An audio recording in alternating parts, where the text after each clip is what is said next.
Hey everyone, welcome to Plants and Politics. This is your vegan news bite for September 21st, 2020. First up is a new vegan restaurant that's opened recently on Wayne Avenue in Dayton, Ohio. It's said to be the only vegan restaurant in that area.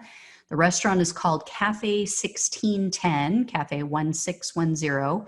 And they serve all kinds of food. I looked at their Facebook page. It doesn't look like they have an actual website yet. When you click on website, it takes you to their Facebook page, but there's pictures of food that looks so good. So vegan barbecue, mac and cheese, greens and baked beans, donuts, grit bowls, Mexican food, chickenless and eggless sandwiches, and more. So if you are in that area, check it out. Let me know what you think.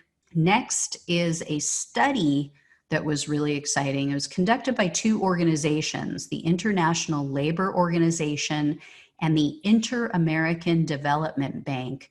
They found that if people in Latin America and the Caribbean moved away from animal agriculture to plant-based production and diets, it would not only improve health and reduce greenhouse gas emissions, but it could create 19 million new jobs. That would dwarf the estimated 4.3 million jobs that would be lost by making the switch. The study estimates that by 2030, if this transition was made, male-dominated animal-based occupations would decrease by 6 million, but they would then increase by 18.5 million in plant-based occupations. And female-related employment would see a decrease of 1.5 million in animal agriculture, but it would increase by 4 million in the plant-based field. So huge, huge benefit. I really hope that people start embracing this more and take action. Next up, Starbucks is now testing Miyoko's vegan cream cheese at one of their Washington state locations.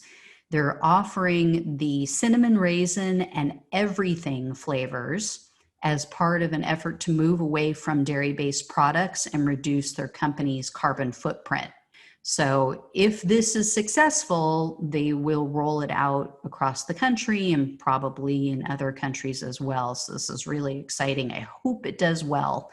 Next up is the idea of veganism. It is taking off big time. So veganism and searches for vegan food on Google have hit an all-time high this year. In fact, according to Google Trend data, veganism is twice as popular as it was 5 years ago, and researchers report that there have been an extremely high number of Google searches performed for terms including vegan recipes or vegan restaurants near me. The researcher said that the United Kingdom, Australia, and Israel posted the highest number of vegan searches throughout the world.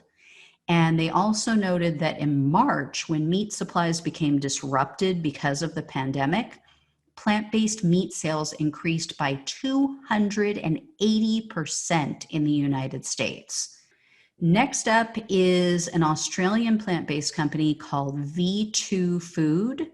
They just signed a deal and launched their V2 mince and V2 burgers in 600 Woolworth stores.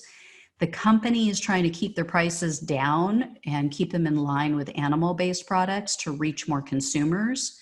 And there's definitely a market for it in their area. A recent report found that 1 in 3 Australians are actively trying to reduce their intake of meat. Next up and final for today is a data firm that found that Impossible Foods is now positioned as one of America's fastest growing plant-based brands. So this data firm found after researching that 9 out of 10 people who purchase the Impossible Burger are actually meat eaters. And the Impossible Burger is displacing 72% of animal-based food purchases. So huge, huge news, guys. This is all so exciting for this movement. It is happening. I will not do the Kimberly Guilfoyle challenge, but I will say that yes, the best is yet to come. All right. As always, like, share, subscribe. I will talk to you soon. Take care. Thanks for listening to Plants and Politics. The only way we can take our country and power back is to spread the truth and build an army. So remember to like, follow, subscribe, and share on Facebook, YouTube, and wherever you listen to your podcasts. Thanks again.